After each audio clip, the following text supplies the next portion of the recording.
Chapter 6, Part 2, The Master and the Slave. In Master-Slave, people use what I like to call master talk. I gave it this name because I found that once you start to notice it, it's pretty easy to see. Almost seems objective. I define master talk as any sentence that implies a single truth. It is cold in here. We had a good weekend. Terrorists are evil. You are cheating. The master form of master talks are absolute statements of truth. Slaves are another form of master talk. It still involves a sentence that implies a single truth, but slaves say that they don't have the truth. Slaves ask questions of masters to invoke that absolute truth. What are we going to do today? What really is going on? What should I do? What is the right word? The most common slave form of master talk is the phrase, I don't know. It implies there is something to be known and that the slave doesn't have it. Amazingly, I noticed that the purpose of master talk is not to communicate data. I think its purpose is to test and reaffirm the current stability of the ever unstable master-slave relationship. When a master makes a dogmatic statement, I think they are consciously or unconsciously testing the people around to see if they are in a willing or rebellious mood. I say, it is hot in here, and then I wait to see if anyone objects or rebels. If the room is silent, I stay relaxed. If someone objects, I have to bring out my punishment system. I repeat, I think master talk is about maintaining stability in an inherently unstable relationship. Master talk is all about persuading or signaling that I have been persuaded that an idea is best for us. Certain words can clue you in to master talk. Is, no, the fact that, really, we, or you. We will go into master talk again later. I think for now, I will proceed into a very important part of getting out of the master-slave relationship, and that is dialogue. The friend-friend communication style is called dialogue. I define dialogue as any sentence that implies the existence of multiple truths, multiple points of view, and also recalls that each person thinks their point of view is best at that moment. I like broccoli. What do you like? I think he is a good president. Do you have any thoughts on the subject? I hear what you like, and this is what I like.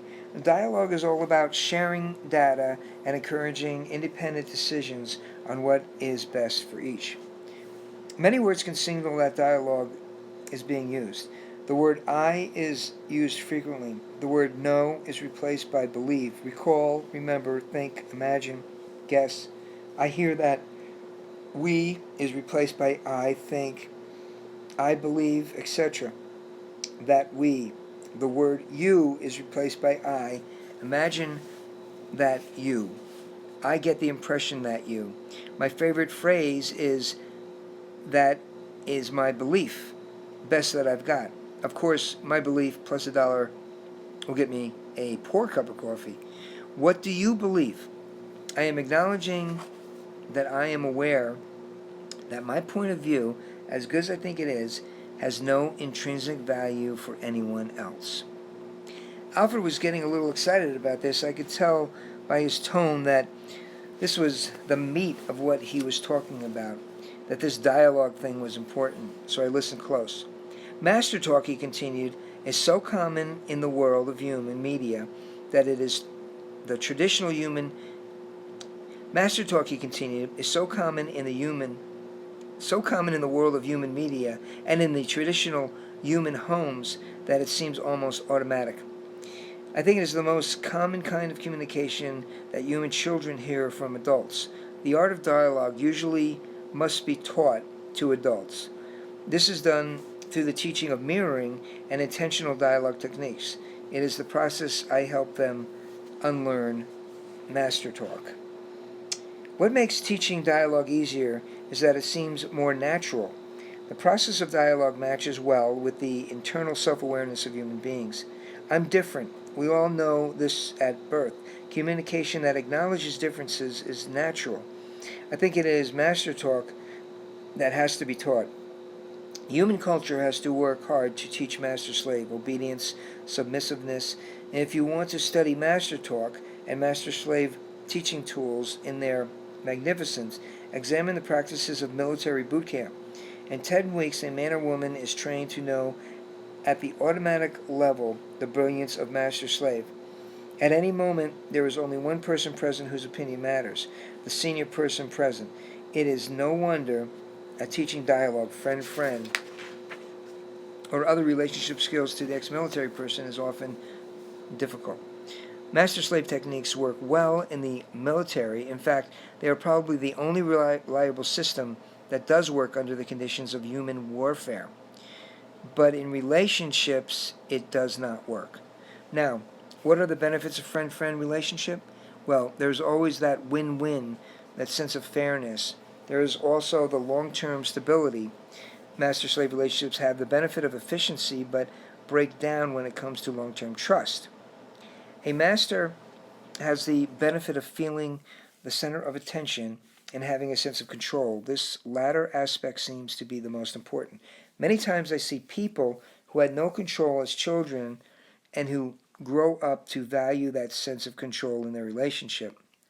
True, the control comes at a price of having to use the punishment system and also all that instability. I find that some people who have been in a master position often want to quit. So what, you may ask, makes a person stay in a slave position for so long? First of all, slaves have no responsibility. In a master-slave system, all responsibility is with the master. Slaves are innocent, childlike, and are not to be held accountable. Self-responsibility is an adult trait, which slaves avoid. I think this is the advantage of being slave or victim. He told me to do it. He made me do it. She forced me. I had to do it. I can't say that. Or the ambiguous, he hurt my feelings. I don't know what to do. Tell me. Each is an example of the pushing away responsibility for the speaker's own decisions. I think it is a little like going out to dinner with someone. The waiter puts 2 checks on the table, and your partner shyly pushes their check over to your side when you aren't looking. Slaves avoid responsibility for their own actions. Now, in a friend-friend relationship, all people are responsible all the time. There is no time when you are not responsible, but this means that people have to get clear on who is responsible for what. This is the subject of boundary skills, of course, of building up your own castle. Friends are responsible for their own actions and their reactions as well.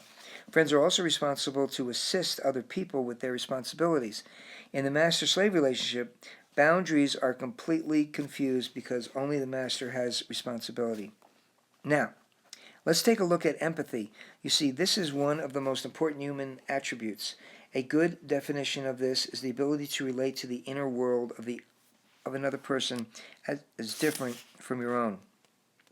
This attribute is pretty much only found in friend-friend relationships. I see how you feel, and I feel differently.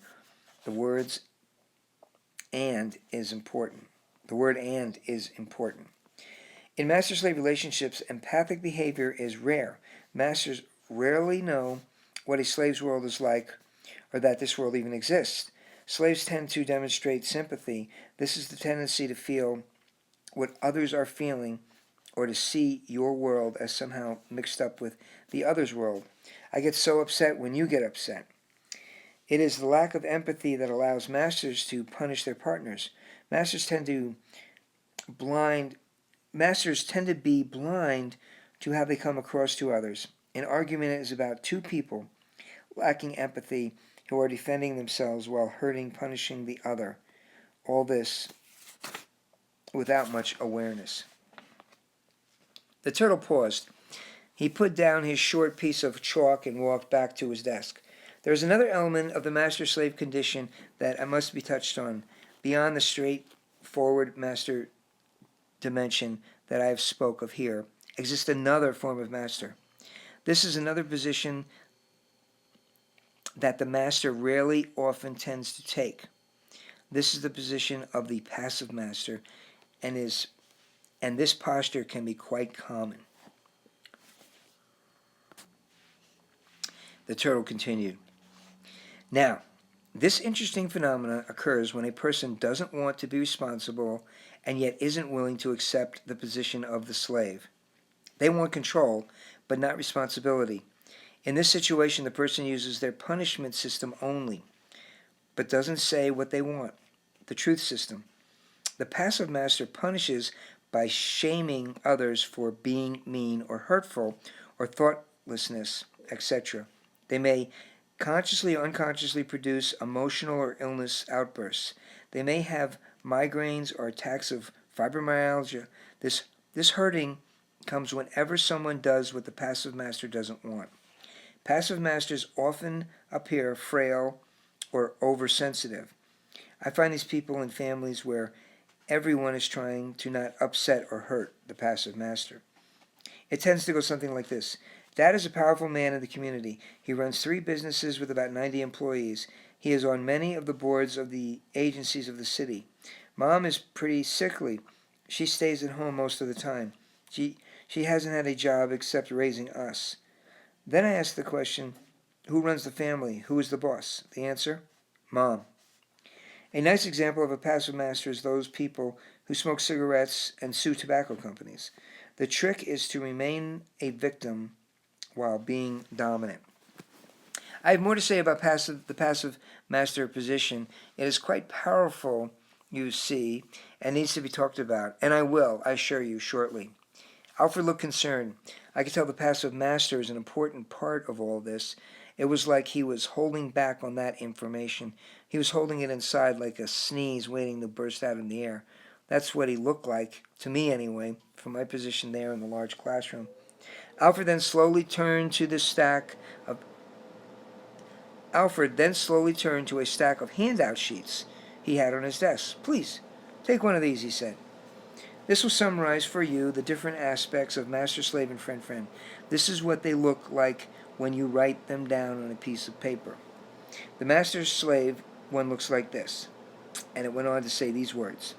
It was a summary, and below them was master slaves look like familiar, ideal for impact, delusion of agreement, delusion of truth and clarity, low anxiety for master, illusion of the master being in control, irresponsibility for the slave, enmeshed boundaries, victimosity and blame, unstable, falls apart, needed one, efficiency is critical. Now the friend one looked like this. This was another piece of paper, and written on it was the summary of the friend attributes. And it went like this. Very efficient, slow, requires the skill of patience, no truth, multiple truths, all people are responsible all the time, requires smooth boundaries, sharing of differences, it's safe for all, shared control, pre-validation, very reliable, and long-term. Then the Eternal turned and looked out into the room again. So when to use which, master, slave, or friend, he said. There are many situations where efficiency is highly desirable. In those situations, successful partnerships will automatically organize into master-slave relationships. Some examples are sailing a ship, flying an airplane, driving a car, a competitive business or sport, fighting a fire, or a war, and so on. When next you fly an airplane, note the master-slave shift when the plane starts to land. All the passengers, slaves, are seated, belted in. The pilot, the master, lands the plane. Just try standing up during the landing and watch the punishment system emerge. When the task is over, after the plane lands, the pilot comes out and shakes hands with the passenger and thanks them. He's now a friend. You see, any task where there is one person with much more experience at that specific task usually develops naturally and comfortably into master-slave for the duration of the task. Some examples are teaching, construction work, etc. I once watched 3 men, an electrician, a plumber, and a carpenter, take turns being the master. It was a bathroom remodeling job at my castle. The plumbers made the decision about how and where to locate piping and the commode. Then the electrician spoke of where to run the wiring for the bathroom heater, and finally the carpenter told them how the flooring and supports would go in. Each was expert in their part of the task. Each was familiar with the relevant building codes for his part. This type of master-slave relationship works well and is characterized by a focus on a task, and the positions, master and slave, are temporary. The group's focus on the task makes the punishment system most unnecessary. You see, anytime that property is involved, the owner is in the master situation. It is my car and I decide what will happen to it. Buying can be seen as two masters coming together peacefully to negotiate the trade of property. I think that friend-friend is the appropriate relationship when at least one member of the team thinks efficiency is not required. A family is an ideal place for friend-friend, as everyone shares the responsibility for the health and happiness of the members.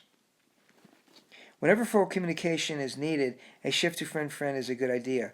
I think that any situation other than the agreed on need for efficiency experience differences or property issues need the skills of friend-friend. So, are you a master or are you a slave? The answer, no one is a master or slave or friend. You are all of them. You can and will maneuver gracefully between each as you wander the shifting path of human relationship. It is not bad or good to be either. This is not a static situation, but rather a very dynamic one that changes with each interpolarization of your lizard, peering into the wilderness of your individual walk through life. Be smart, be engaged, and remember, you are the captain of your life. You are responsible for the people on your ship, and those people are you. Albert stepped back for a moment. The class was almost over, and I could tell by the way he had initiated a path towards this conclusion that would come out of the discussion. I use each of these states of being to represent a position in a specific relationship interaction. You see, you can be all of these. You are all of these. So get used to it. This lecture is not the condemnation of one aspect of being as a construct to another. No, it is much more than that. Understand that as a human, you are powered and controlled by these dimensions of your inner persona that works so hard to find its peace and belongingness in the world. As a human, you need to belong, and you need for others to see the gift you have that you can offer to the world. You are just looking for the biological dream, remember. An individual can easily shift from the master to the slave position in short time and back again. I think the goal is to use master talk only when one of the valid reasons for master talk exists. The rest of the time, I believe people are better to use dialogue and stay in friend-friend. And I think you can either be in one or the other at any given moment. I believe you can either be in master-slave comfortably when it is functional, or unconformity when it is dysfunctional, or you can be in friend-friend. As I see it, you can either be right or you can be in a relationship. Take your pick. Here are my final thoughts on this subject, and this and 50 cents will get you a cup of coffee. To stop all arguments, develop the skill of patience. Recognize and avoid master talk. Develop diversity and pre-validation, and become a master at boundaries. That's why you are here, and that is what I will be working on throughout your stay here at the University of Life. Class dismissed.